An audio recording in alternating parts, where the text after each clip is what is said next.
Hi, my name is Pat Shelby. In this lesson, I'm going to show you how to make your acoustic guitar sound fuller and thicker, almost like a bass guitar, while at the same time using it like you're used to using it as an acoustic guitar. And this is a technique that I discovered by using drop C tuning.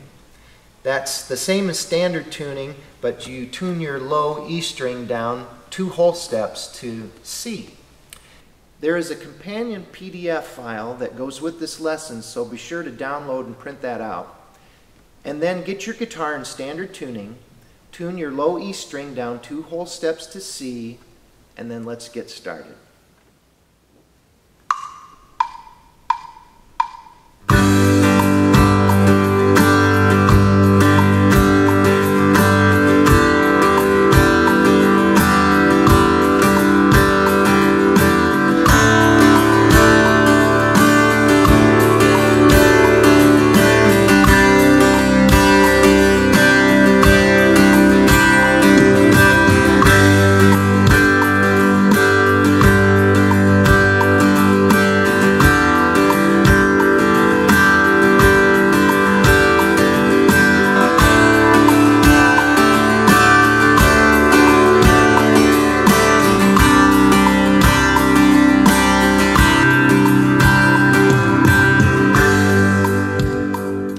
Let's walk through these chord shapes. The one chord that we're playing is G. The tricky thing about that is making sure that you don't pull your low E string, which is now C, pull that out of tune. You just want to get that really in tune. Try not to pull it in one direction or the other, so that when you make the stretch, that you're not pulling it out of tune. And then you're just covering the top 2 strings, and we're going to make that G and the D on the 1st and 2nd string at the 3rd fret. Those are going to be common tones through all 4 chord shapes. So the one chord looks like this. I'm also muting the A string with my forefinger, my number 4 finger, pinky. Okay. All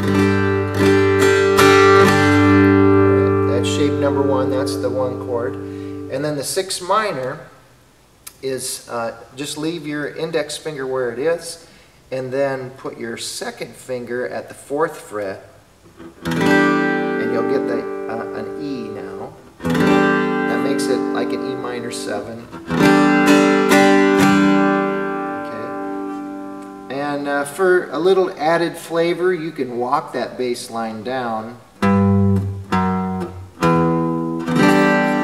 from G, walk it down to E minor. Okay. Alright, that's the 6 minor chord shape. And I'm still muting the A string with my, my 2nd finger. Okay. And then the next chord shape, the 5 chord, is like a D sus on the top half of the guitar, and then you reach over the top and grab the is now D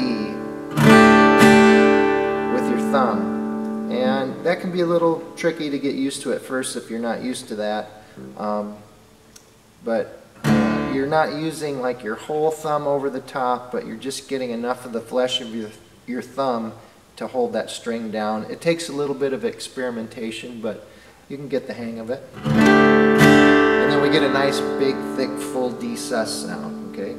So just quickly walking through those chord shapes again. Here's your one chord. This is G. Just watch the tuning of that G there on your E string. And on the back of the guitar, I've just got my thumb just square right in the middle of the back of the guitar to help make that stretch. And then if you want, you can walk it down or go right to the E minor. Okay, there's the E minor shape, and then D sus. We still have the 2 common tones here. And then a nice big thick C chord by C2 here. Still holding the common tones. Doesn't that sound nice and thick and full? It really really like that. Okay, on to part 2. These are honestly a bit more difficult and might take a little bit getting used to, but I want to encourage you to hang in there with them because the payoff will be good in the end, and it's totally doable.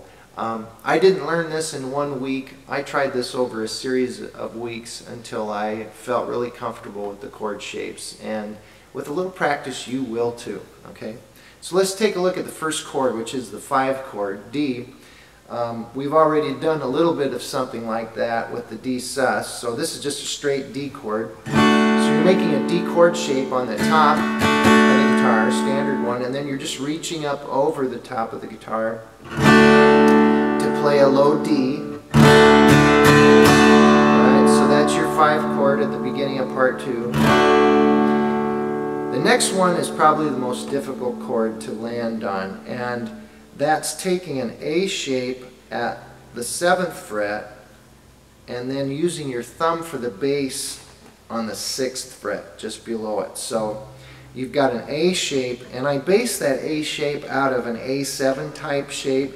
So if you played A7 here at the 2nd fret, and you slide that up to 7, and then bring your index finger into the same box on the string, the G string in between those two, you're going to have the A shape that I'm talking about. Okay, and you can see that clearly on the PDF diagram too.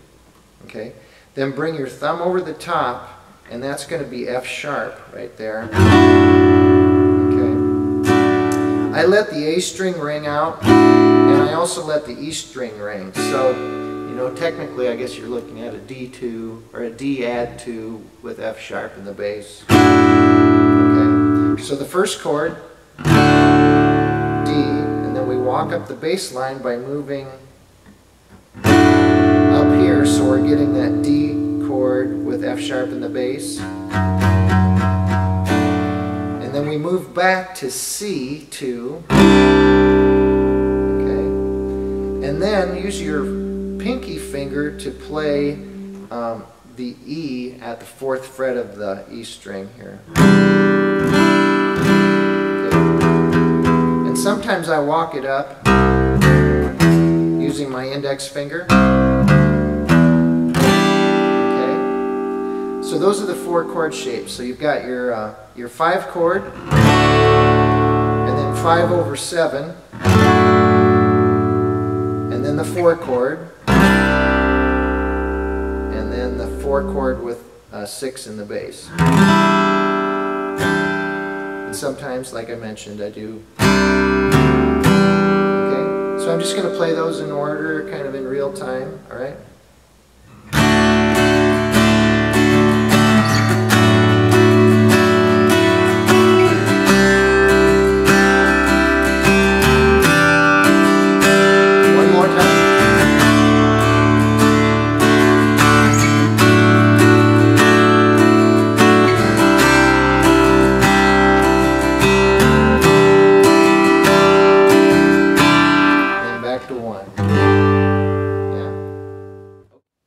Okay, we're going to put it all together now. Part 1, 8 measures long. Part 2, 8 measures long. Part 1 is going to flow right into part 2.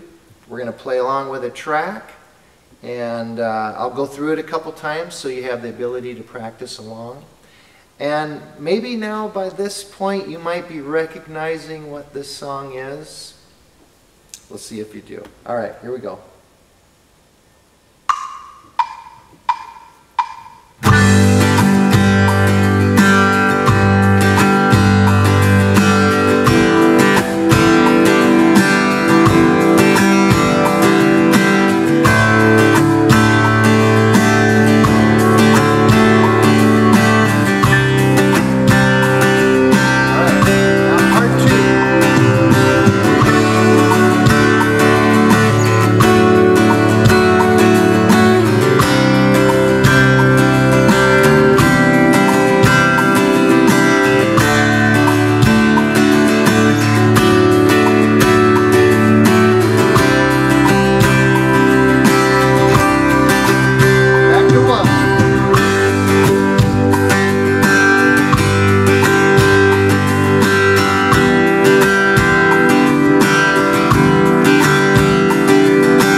I want to give a special thank you in this video to my two sons, William and David, for helping me shoot this video. Boys, come here.